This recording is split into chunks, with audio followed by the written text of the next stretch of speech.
అప్పుల బాధలు వెంటాడుతున్నాయా? అయితే 6 జేవిఆర్ వారి జాతిరత్నాలు ధరించండి. హలో అండి, అందరికీ నమస్కారం. నేను మీ కట్టా కార్తీక్. నిమిషప్రియ రేపటి రోజున అంటే బుధవారం నాడు యమన అనేటువంటి ఒక పశ్చిమాసియా దేశంలో ఉరి తీయబడుతున్నటువంటి ఒక భారతీయ మహిళ. కేరళ రాష్ట్రానికి సంబంధించిన అమ్మాయి నర్సింగ్ చదువుకుంది. అక్కడ ఉద్యోగం కోసం ఆ దేశానికి వెళ్ళింది. అక్కడ ఒక నేరంలో ఇరుక్కొని ఉరి తీయబడతా ఉంది. కానీ ఈమె ఉదంతం నుంచి మనం చాలా నేర్చుకోవాలి. విదేశాలకు వెళ్ళినప్పుడు మనం ఎలా ఉండాలి, ఎలా ఉండకూడదు, ఎవరితో ఎలాంటి సంబంధాలు మెయింటైన్ చేయాలి, అక్కడ ఉన్న వాళ్ళతో ఎలా బిహేవ్ చేయాలి, అసలు ఏ దేశం వెళ్ళాలి, ఏ దేశం వెళ్ళకూడదు, వెళ్ళినప్పుడు ఎలా ఉండాలి. ఖచ్చితంగా ఈ నిమిషప్రియ ఉదంతం నుంచి మనం నేర్చుకోవాల్సింది చాలా ఉంది. దేశం కాని దేశం వెళ్ళింది. కేరళ రాష్ట్రంలో ఒక పేద కుటుంబంలో పుట్టింది. చదువుకోవటానికి కూడా స్తోమత లేదు.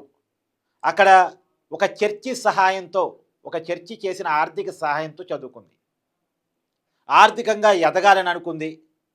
కేరళ రాష్ట్రం నుంచి చాలామంది ఉద్యోగాల కోసం గల్ఫ్ దేశాలకు, పశ్చిమాసియా దేశాలకు వెళ్తూ ఉంటారు.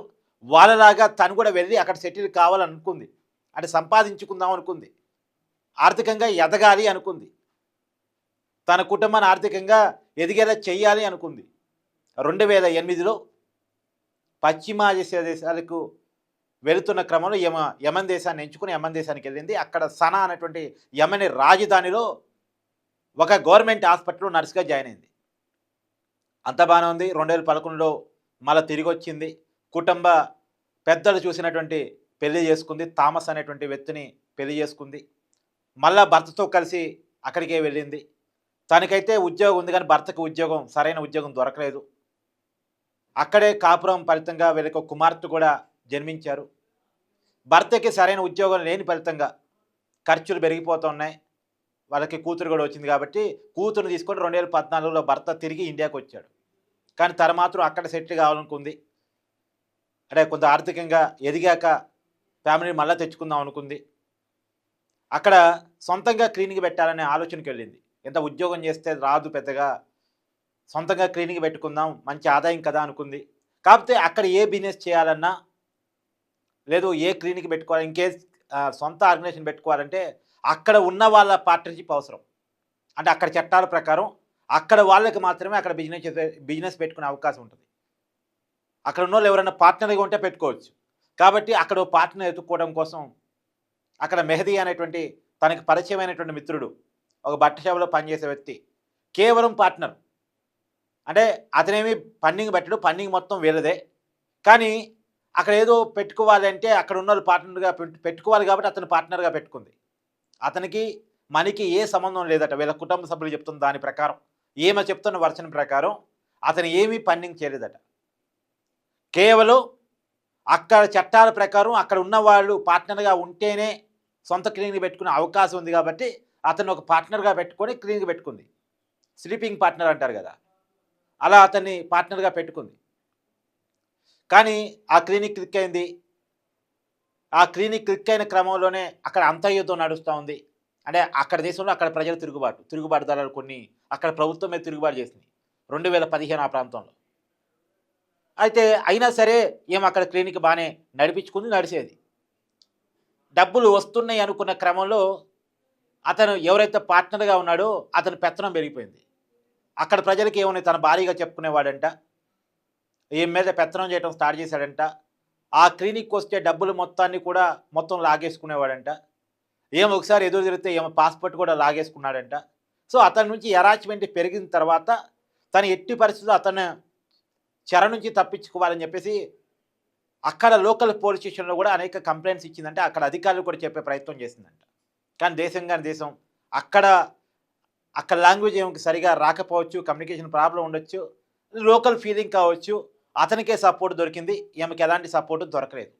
సో ఇక తప్పదు, నేను నా పాస్పోర్ట్ అతని దగ్గర ఉంది, అది ఎట్టి పరిస్థితుల్లో తీసుకొని ఈ దేశం నుంచి పారిపోయి మళ్ళీ ఇండియాకి రావాలని అనుకుందంట. అందుకని అతనికి ఒక మత్తు మంది కల్పించేసి అతని దగ్గర ఉన్న పాస్పోర్ట్ తీసుకుందాం అనుకుని అతనికి మత్తు మంది ఇచ్చిందంట. కానీ ఆ మత్తు మంది డోస్ పెరగటం వల్ల అతను చనిపోయాడు. చనిపోయిన తర్వాత భయపడింది, ఏం చేయాలని ఆలోచించింది. తనకి పరిచయమైన ఒక స్నేహితురాలి సహాయంతో ఆ బాడీని ముక్కలు ముక్కలుగా చేసి వాటర్ ట్యాంక్లో కలిపిందంట. వాటర్ ట్యాంక్లో వేశారట. మొత్తానికి విషయం బయటికి పొక్కింది. అక్కడ పోలీసులు ఏమైనా అరెస్ట్ చేద్దామని చూశారు. ఏమో పారిపోయింది. సౌదీ అరేబియా బోర్డర్లో దొరికింది. ఆ పారిపోవడం కూడా ఏమో నేరమైపోయింది. అది కూడా ఒక కేసు. ఒకటి నేరం చేయటం, 2 పారిపోవటం. అది నేరం కూడా హత్య. మొత్తంగా అక్కడ కోర్టు ఆమెకు ఉరిశిక్ష విధించింది. తర్వాత రీఅపీల్ కూడా చేసుకుంది. రీఅపీల్లో కూడా 2020లో ఫస్ట్ 2018లో ఉరిశిక్ష అక్కడ లోకల్ కోర్టు ప్రకటించింది. తర్వాత రీఅపీల్లో 2020లో కూడా అదే ఉరిశిక్ష సమర్థిస్తూ కోర్టు తీర్పు వచ్చింది. తర్వాత సుభాష్ చంద్ర అనేటువంటి ఒక వ్యక్తి సుప్రీంకోర్టుకు కూడా వెళ్ళాడు ఏమి తరపున. యమన్ సుప్రీంకోర్టు. యమన్ సుప్రీంకోర్టుకి వెళ్ళినా లాభం లేకుండా పోయింది. అక్కడ కూడా ఆమెకు ఉరిశిక్ష 2023లో తీర్పు వచ్చింది. ఆమెను ఎట్టి పరిస్థితుల్లో రక్షించాలనే డిమాండ్లు పెద్ద ఎత్తున వచ్చాయి. భారత ప్రభుత్వం కలగజేసుకోవాలని చెప్పేసి డిమాండ్లు వచ్చాయి. కానీ అక్కడ ఉన్నటువంటి ప్రత్యేకమైన పరిస్థితి ఏంటి అంటే, అక్కడ దేశంలో అధికారంలో ఉన్నది వేరు, ఈమె సెట్ అయినటువంటి రాజధాని నగరంలో అధికారంలో ఉన్నది వేరు. ఆ దేశంలో తిరుగుబాటు దళాల చేతుల్లో రాజధాని సనా నగరం ఉంది. మోతీలు అంటారంట. వాళ్ళ చేతుల్లో ఉంది. వాళ్ళతో మనకి ఎలాంటి భారతదేశానికి ఎలాంటి దౌత్యపరమైన సంబంధాలు లేవు. నేను సుప్రీంకోర్టులో కూడా భారత ప్రభుత్వం అదే చెప్పింది.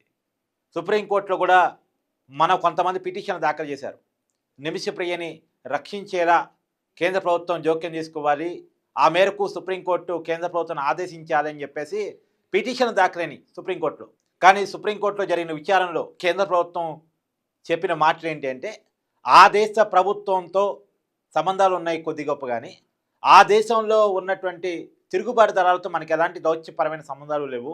కానీ ఆ రాజధాని నగరం తిరుగుబాటు దళాల చేతుల్లో ఉంది. మనం చేయగలిగిన ప్రయత్నం అంతా చేస్తూ ఉన్నాం. ఇరాన్ దేశంతో మాట్లాడిస్తూ ఉన్నాం. తర్వాత పలుకుబడి ఉన్నటువంటి కొంతమంది షేకులతో మాట్లాడిస్తూ ఉన్నాం. కానీ ఇంతవరకు పాజిటివ్ రిజల్ట్ మనకి రాలేదు అనేది మన కేంద్ర ప్రభుత్వం మన సుప్రీంకోర్టులో చెప్పిన మాట. ఏమో బయటపడాలంటే ఉన్నది 2 మార్గాలు. మన కేంద్ర ప్రభుత్వం చేస్తున్న ప్రయత్నాలు ఫలించాలి, ఒకటి. లేదు అంటే ఇస్లామిక్ చట్టాల ప్రకారం అక్కడ బాధిత కుటుంబం ఎవరైతే చనిపోబడ్డారో, ఎవరినైతే ఏమో చంపేసిందో, ఆ చంపేసిన వాళ్ళ కుటుంబ సభ్యులు ఈ కేసులో రాజీ పడాలి. రాజీ పడాలంటే దానికి కొంత అమౌంట్ని వీళ్ళ కుటుంబం, నిమిషప్రియ కుటుంబం పే చేయాలి. అది వాళ్ళు ఎంత డిమాండ్ చేస్తే అంత, వాళ్ళు రాజీ పడేంత. మరి ఆ ప్రయత్నాలు కూడా జరిగాయట్టుగానే ఇంకా ఇంతవరకు వర్కౌట్ కాలేదట. నిజానికి 2024లోనే ఈమె భర్త, ఈమె తల్లి యమన్ వెళ్ళి మరి జైల్లో ఉన్న ఈమెను చూశారు, మాట్లాడారు, రాజీ మార్గాల కోసం ప్రయత్నం చేశారు. కానీ వర్కౌట్ కాలే. ఇప్పుడు అదొక్కటి మాత్రమే మార్గం ఉంది. ఇక ఏమో దాదాపు ఇంకొక గంటల సమయం మాత్రమే ఉంది. ఊరికి సమయం దగ్గర పెడుతుంది. ఇన్నాళ్ళుగా భరించిన చర్చలు, దౌత్య సంబంధాలు ఇప్పుడు ఈ గంటల్లో భరిస్తాయా అంటే క్వశ్చన్ మార్కే. ఇక దాదాపుగా ఉరి కాబడుతుంది, ఉరే ఫైనల్ అనే కాడికి వ్యవహారం వచ్చేసింది. ఎందుకంటే నేను ఇప్పుడు ఈ వీడియో చేస్తున్నప్పటికీ మంగళవారం మధ్యాహ్నం నడుస్తుంది. రేపటి రోజున అక్కడ ఉరి కాబడుతూ ఉంది నిమిషప్రియ. ఏది ఏమైనా ఒక బాధాకరం. చాలామంది విదేశాలకి పంపించాలని కన్సల్టెన్సీలు, ఏజెంట్లు పెట్టుకుంటారు. వాళ్ళు చాలా దొంగ మాటలు చెప్తూ ఉంటారు. మీకు అక్కడ ఆ పని ఉంది, మీకు అక్కడ ఉద్యోగం ఉంది అని వాళ్ళ కమిషన్ల కోసం, వాళ్ళు మన నుంచి కొంత సంపాదించుకోవడం కోసం ఏదో ఒక దేశాలు, గల్ఫ్ దేశాలకి, దుబాయ్కి లేదా ఇలాంటి పశ్చిమాసియా దేశాలకి పంపిస్తూ ఉంటారు. తర్వాత వాళ్ళ చేతులు మన పంపిస్తారు, ఎక్కడో కుదిరిస్తారు, తాత్కాలికంగా చేతులు దుడుకుంటారు.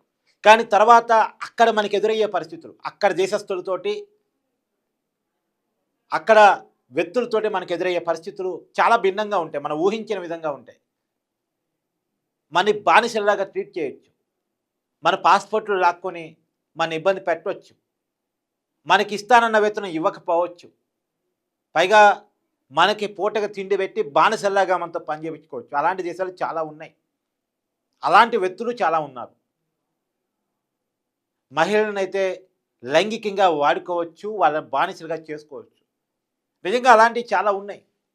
కానీ అందుకనే ఏజెంట్ల మాటలు, కన్సల్టెన్సీల మాటలు ఉని ఏదో జాబులు ఉన్నాయి అక్కడ పోయి సంపాదించుకుంటే మేము ఆర్థికంగా ఎదగొచ్చు, తర్వాత సంపాదించుకొని కొన్నాళ్ళ తర్వాత తిరిగి ఇండియాకి వచ్చేసి సెటిల్ కావచ్చు అని ఆలోచించే వాళ్ళు కొంత జాగ్రత్తగా ఉండాలి. అక్కడ ఎదురయ్యే పరిస్థితులను ముందే తెలుసుకొని వెళ్ళగలగాలి. లేకపోతే చాలా ఇబ్బంది పడేటువంటి అవకాశం ఉంటుంది. చాలామంది బయట దేశాలు ఇరక్కపోయి ఇప్పటికీ వీడియోలు చేసి పెడతా ఉంటారు. ఇప్పుడు ఆంధ్రప్రదేశ్లో ఒక ముగ్గురు నలుగురు నాకు తెలిసి ఈ మధ్యకాలంలో నేను పలానా గల్ఫ్ దేశంలో ఇరక్కపోయాను, నాకు ఉద్యోగాన్ని పంపించారు కానీ ఉద్యోగం లేదు ఇక్కడ, లేదా ఉద్యోగాన్ని పంపించారు కానీ జీతం ఇవ్వట్లేదు ఇక్కడ, తిండి పెట్టి పని చేయించుకుంటున్నారు, చిత్రహింసలు పెడుతున్నారు, ప్రశ్నిస్తే నా పాస్పోర్ట్ లాగేసుకున్నారు, భారత ప్రభుత్వం కలగజేసుకోవాలి, లేదా ఆంధ్రప్రదేశ్ ప్రభుత్వం కలగజేసుకోవాలి, తెలంగాణ ప్రభుత్వం కలగజేసుకోవాలని వీడియోలు చేసిన వాళ్ళు చాలామంది ఉన్నారు. ఈ మధ్యకాలంలో ముగ్గురు నలుగురు ఆంధ్రప్రదేశ్ సంబంధించిన వాళ్ళు వీడియోలు చేస్తే నారా లోకేష్ గారు స్పందించి వాళ్ళని మన దేశాన్ని తెప్పించినటువంటి సందర్భాలు కూడా ఉన్నాయి. కాబట్టి దేశం కాని దేశం వెళ్ళేటప్పుడు చాలా జాగ్రత్తగా ఆలోచించాలి. మనం క్వాలిఫైడ్ జాబుగా కార్పొరేట్ జాబ్ వచ్చి కంపెనీ తరపున వెళ్తే అది వేరు. కానీ ఇలా ఇళ్లలో పనిచేయటం కోసం, లేదా ఒక దుకాణాల్లో పనిచేయటం కోసం, సూపర్ మార్కెట్లో పనిచేయటం కోసం, లేదు ఎక్కడో చిన్న జాబు పార్ట్ టైమో ఫుల్ టైమో చేయటం కోసం వెళ్ళే వాళ్ళు మాత్రం, డ్రైవర్లుగా పనిచేయడానికి పోయే వాళ్ళు మాత్రం, ఎందుకంటే చాలా మన ఈస్ట్ వెస్ట్ జిల్లాలు, హైదరాబాద్ పాత బస్తీ, నిజామాబాదు, ఆదిలాబాదు, కరీంనగరు, వరంగల్ ఈ జిల్లాల నుంచి పెద్ద ఎత్తున గల్ఫ్ దేశాలకు పోయేవాళ్ళు, విదేశాలకు పోయి కొంచెం సంపాదించుకొని తిరిగి వద్దాం అనుకునే వాళ్ళు చాలామంది ఉంటారు.